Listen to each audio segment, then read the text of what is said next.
also well by the grace of Almighty God. We know that coronavirus has affected our country. Not only our country, but also all over the world. It has created many problems of our regular lifestyle. Mainly, it has affected our education system. For this reason, the students cannot go to school and college and cannot take part in the class. Considering this situation, the government has taken steps to take online class for the better of the students. To overcome this critical situation, we have to have patience and we should follow the health rules of the government. By the way, before starting my class, I want to introduce myself. I am Shukriya Shaha, lecturer, Department of English, Abacus College, Netrokona. Today, I will take honors first year class. Our subject is Introduction to Poetry. Have you any idea about poetry? Before reading a poem, it is very important to have an idea about poetry. So, let's go, my dear student. I will give some information about poetry. Our first question is, where the poetry has come from?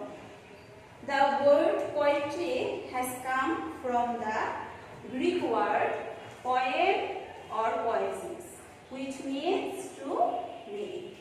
The word poetry has come from the Greek word poem or poesis, which means to read.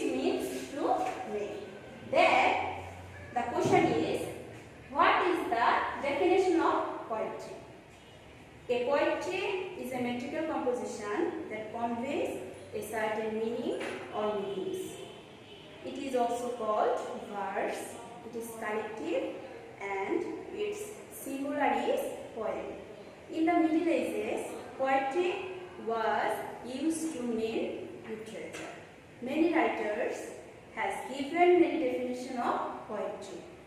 Here are some of the definitions. Plato, a great philosopher. According to him, poetry is merely inspired madness. Poetry is merely inspired madness. Aristotle, another great philosopher, says that poetry is the art of imitation. Poetry is the art of imitation.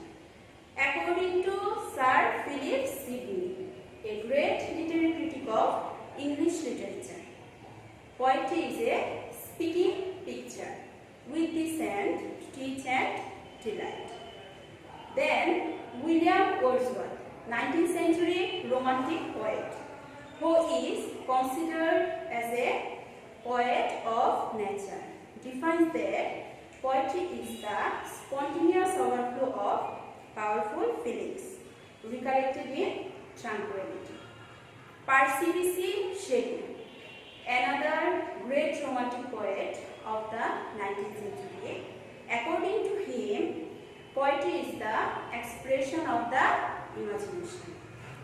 Matthew Arnold, a renowned Victorian poet, defines that poetry is a criticism of life. Poetry is a criticism of life. This is the definition of poetry. I hope you can understand the definition of poetry very well. Now we will discuss the classification of poetry. For our better understanding, we can make a chart of poetry. At first, the poetry has two kinds. One is objective and the other is subjective. Here we see that the objective part has also two kinds. One is narrative and the other is dramatic.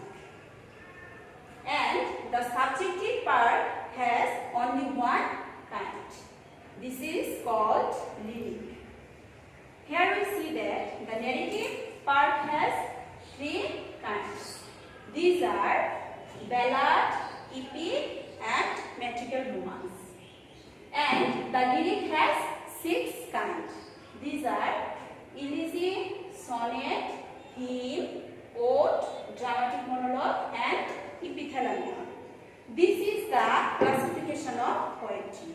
I think I can introduce to you to poetry very clearly.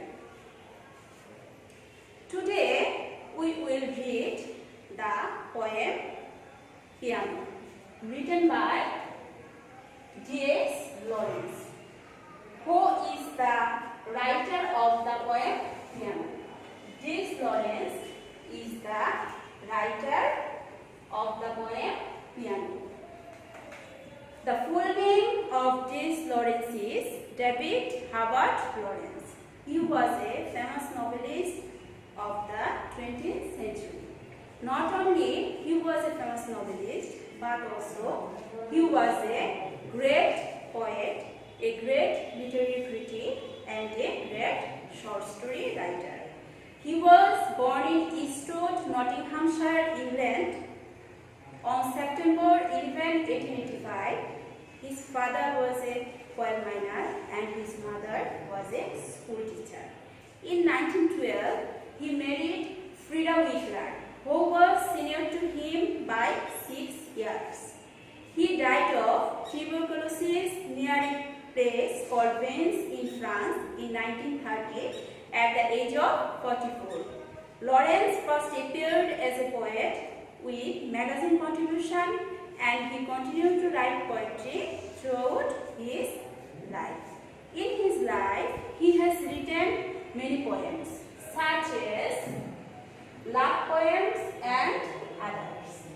Lo, we have come through, birds, beasts, and flowers, amories, tortoises, pansies, etc.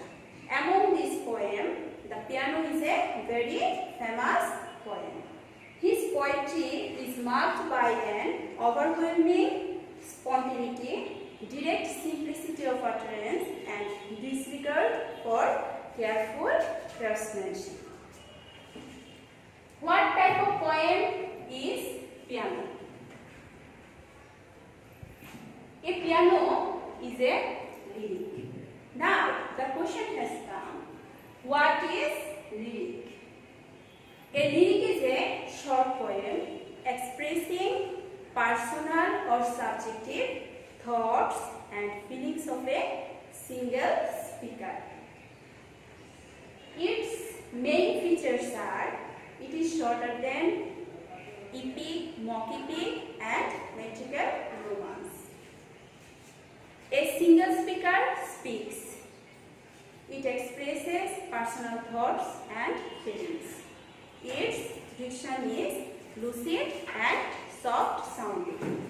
The poem Piano is divided into 3 quatrains with the rhyme scheme of AABB. Rhetorical figures like metaphor, personification, and reason are successfully used here. Now let's start the poem Piano. So, my dear student, open your book, volume 2, page number 184. Softly in the dusk, a woman is singing to me, taking me back down the vista of years till I see a child sitting under the piano in the boom of the tingling strings, and pressing the small poised feet of a mother who smiles as she sings. মৃদুলয়ে সন্ধ্যায় স্নেহময়ী এক নারী গান শোনায় আমায়, সুদূর অতীতের স্মৃতিপথে ফেরায় আমায়। শিশু একা বসে পিয়ানোর পাশে উদ্দাম সুরজেথা ভাসে, নিটোল পা দুটি মার চেপে ধরে বারবার মা গায় আর হাসে। In spite of myself, the insidious mastery of song betrays me back till the heart of me weeps to belong to the old Sunday evenings at home with winter outside and hymns in the cozy parlor, the tinkling piano, our guide. আমাকে ছাড়িয়ে সেই মোহময়ী সুর স্মৃতিরে আমার নিয়ে যায় দূর বহুদূর। ফেলে আসা শীত বিকেলে সেসব ছুটির দিনে পিয়ানোর সুরে আর গানে সুখের পথ নিতাম চিনি। So now it is vain for the singer to burst into clamor with the great black piano appassionato. The glamour of childish days is upon me. My manhood is cast down in the flood of remembrance. I weep like a child for the past.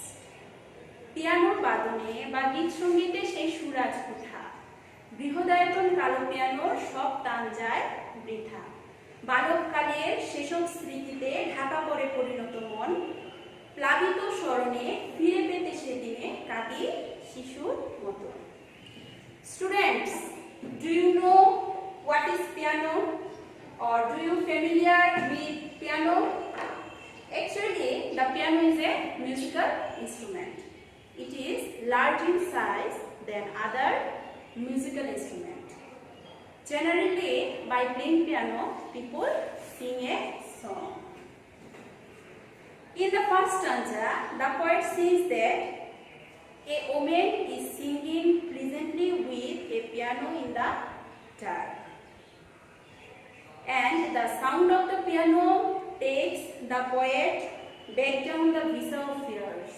And the poet sees that a child sitting under the piano and pressing the small poised feet of his mother, who playing piano sings and smiles.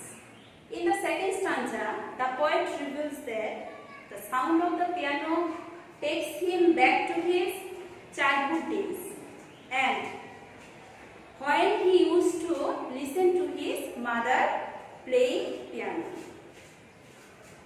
His heart weeps to belong to the old Sunday evenings at home, with winter outside and hymns on the tinkling piano, our guide in the sitting room. In the last stanza, the poet expresses that the song of the present woman makes him sad, and the sound of the present piano does not attract him. Rather, he is lost in the music of childhood. His manhood is cast down in the flood of remembrance, and he weeps for the past like a child. After reading the whole poem, we can say that the poem piano is the main theme of the poem piano is very simple. Recollection of childhood memories is the main theme of this poem. The poet himself is the speaker of this poem, and the whole poem the poet expresses his own feelings and thoughts. At last, I hope that you can understand my class very well and clearly. No more today. I will finish my class here. So, thank you, my dear student. Thank you again. May God bless us all.